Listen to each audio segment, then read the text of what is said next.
Hi hello നമ്മൾ UDISE plus 2025-26 student model progression activity എങ്ങനെയാണ് ചെയ്യുന്നതെന്ന് നോക്കാം.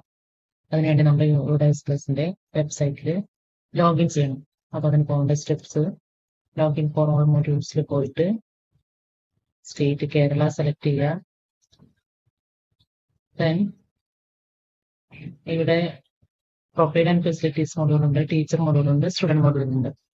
അതിൽ സ്റ്റുഡന്റ് മോഡ്യൂളിൽ ലോഗിൻ ചെയ്യുക. സ്റ്റുഡന്റ് മോഡ്യൂളിൽ യുഡൈസ് കോഡ്, യൂസർ നെയിമും പാസ്വേഡും ടൈപ്പ് ചെയ്തതിനു ശേഷം ക്യാപ്ച എൻ്റർ ചെയ്യും.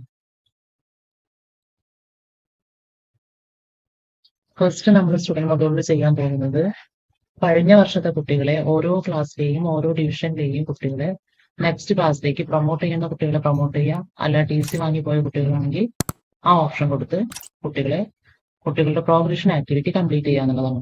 അതിനുവേണ്ടി നമ്മൾ ആദ്യം കറണ്ട് അക്കാദമിക് ഇയർ 2025-26 സെലക്ട് ചെയ്യുക. ദെൻ ലെഫ്റ്റ് സൈഡിൽ സ്റ്റുഡന്റ് മൂവ്മെന്റ് ആൻഡ് പ്രോഗ്രഷൻ എന്നുള്ളൊരു ഓപ്ഷനാണ്, അത് ക്ലിക്ക് ചെയ്യുക. അതിൽ പ്രോഗ്രഷൻ ആക്ടിവിറ്റി എന്നുള്ളത് സെലക്ട് ചെയ്യുക. കണ്ടില്ലേ, പ്രോഗ്രഷൻ മോഡ്യൂൾ, അതിൽ ഗോ എന്നുള്ള ഓപ്ഷനിൽ പോവുക. ദെൻ നമ്മുടെ ഒരു LP സ്കൂളാണ്, നമ്മുടെ സ്കൂളിൽ അവൈലബിൾ ആയിട്ടുള്ള ക്ലാസ്സുകൾ അവിടെ ഡിസ്പ്ലേ ചെയ്ത് വരും. അപ്പൊ അതിൽ നിന്ന് നമുക്ക് ഓരോ ക്ലാസ്സിലെയും ഓരോ ഡിവിഷനിലെയും കുട്ടികളെ നെക്സ്റ്റ് ക്ലാസ്സിലേക്ക് പ്രൊമോട്ട് ചെയ്യണം. എന്നിട്ടാണ് നമ്മൾ ഈ പ്രോഗ്രഷൻ ഫൈനലൈസ് ചെയ്യേണ്ടത്. ഫോർ എക്സാമ്പിൾ, ഞാനിപ്പോൾ ഇവിടുത്തെ 1ാം ക്ലാസ്സിലെ കുട്ടിയെ എടുക്കുന്നു. 1 A എന്നുള്ള ഡിവിഷനിൽ ആ ക്ലാസ്സിലെ കുട്ടികളെയാണ് പ്രൊമോട്ട് ചെയ്യാൻ പോകുന്നത്. ദെൻ ഫസ്റ്റ് സ്റ്റുഡന്റിനെ എടുത്തു. ആ സ്റ്റുഡന്റിന്റെ പ്രോഗ്രഷൻ സ്റ്റാറ്റസ്, ഇതിൽ ഏതാണോ കുട്ടിക്ക് ആപ്റ്റ് ആയിട്ടുള്ളത് അത് കൊടുക്കുക. ദെൻ മാർക്സ് ഇൻ പെർസെൻറ്റേജ്, ഞാനൊരു ഡെമോ ആയിട്ട് കുട്ടിയെ പ്രൊമോട്ട് ചെയ്യുന്നു. മാർക്സ് ഇൻ പെർസെൻറ്റേജ് കൊടുക്കുന്നു. Number of days school attended, കുട്ടി ആക്ച്വലി അറ്റൻഡ് ചെയ്തത് എത്ര ഡേയ്സ് ആണോ അത് കൊടുക്കണം. ദെൻ സ്കൂളിംഗ് സ്റ്റാറ്റസ്, ഇപ്പൊ ഈ കുട്ടി സെയിം സ്കൂളിൽ തന്നെയാണെങ്കിൽ സ്റ്റഡിയിങ് ഇൻ സെയിം സ്കൂൾ, അല്ല കുട്ടി TC വാങ്ങിപ്പോയ കുട്ടിയാണെങ്കിൽ left school with TC or without TC എന്നുള്ള ഓപ്ഷൻ. ദെൻ അത് സെലക്ട് ചെയ്യുക. 1ൽ നിന്ന് കുട്ടി 2ലേക്ക് ഏത് ഡിവിഷനിലേക്കാണ് പ്രൊമോട്ട് ചെയ്തത് എന്നുള്ള ഓപ്ഷൻ സെലക്ട് ചെയ്യുക. ദെൻ അപ്ഡേറ്റ് കൊടുക്കുക. അപ്പോൾ ഡയലോഗ് ബോക്സ് വരും, അപ്ഡേറ്റഡ് സക്സസ്ഫുള്ളി എന്നല്ല. ദെൻ ഓക്കെ കൊടുക്കുക. ഇനി ഇതിൽ എന്തെങ്കിലും കറക്ഷൻ ഉണ്ടെങ്കിൽ നമുക്ക് അപ്ഡേറ്റ് ചെയ്തതിന് ശേഷം കറക്ഷൻ കൊടുത്തിട്ട് അപ്ഡേറ്റ് ചെയ്യാം.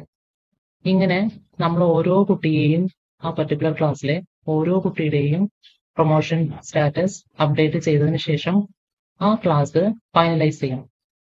ഇങ്ങനെ നമ്മുടെ സ്കൂളിൽ എത്ര ഡിവിഷൻ ഉണ്ടോ അത്രയും ഡിവിഷൻ നമ്മൾ ഫൈനലൈസ് ചെയ്തതിന് ശേഷം, അതാണ് ഫൈനലൈസ്, ഓരോ ക്ലാസ്സിലെയും ഓരോ ഡിവിഷനും ഫൈനലൈസ് ചെയ്യണം. അതിനുശേഷം നമ്മൾ പോവേണ്ടത് അഗെയിൻ പ്രോഗ്രഷൻ ആക്ടിവിറ്റി, പ്രോഗ്രഷൻ മൊഡ്യൂളിൽ ഫൈനലൈസ് പ്രോഗ്രഷൻ.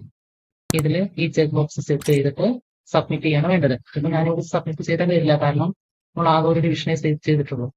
ഇതെല്ലാ ഡിവിഷനും കംപ്ലീറ്റ് ചെയ്തതിനു ശേഷം ചെക്ക് ബോക്സ് ചെക്ക് ചെയ്ത് സബ്മിറ്റ് ചെയ്താൽ school progression has been finalised എന്നുള്ള ഒരു മെസ്സേജ് വരും. ഇത്രയാണ് നമ്മൾ യുഡൈസ് പ്ലസിൽ സ്റ്റുഡന്റ് പ്രോഗ്രഷൻ ആക്ടിവിറ്റിയിൽ ഫസ്റ്റ് സ്റ്റെപ്പായിട്ട് ചെയ്യേണ്ടത്. അപ്പൊ എല്ലാവരും സക്സസ്ഫുള്ളി ഇത് കംപ്ലീറ്റ് ചെയ്യുക. Thank you. ഈ വീഡിയോ മറ്റ് അധ്യാപക സുഹൃത്തുക്കൾക്ക് ഷെയർ ചെയ്യുക. നിങ്ങൾ നൽകുന്ന ലൈക്കുകളും സബ്സ്ക്രിപ്ഷനുമാണ് ഇതുപോലുള്ള പുതിയ വീഡിയോസ് ചെയ്യാനുള്ള പ്രചോദനം. സബ്സ്ക്രൈബ് ചെയ്യാനും ലൈക്ക് ചെയ്യാനും മറക്കരുതേ. സപ്പോർട്ട് ചെയ്തതിന് നന്ദി. നമസ്കാരം.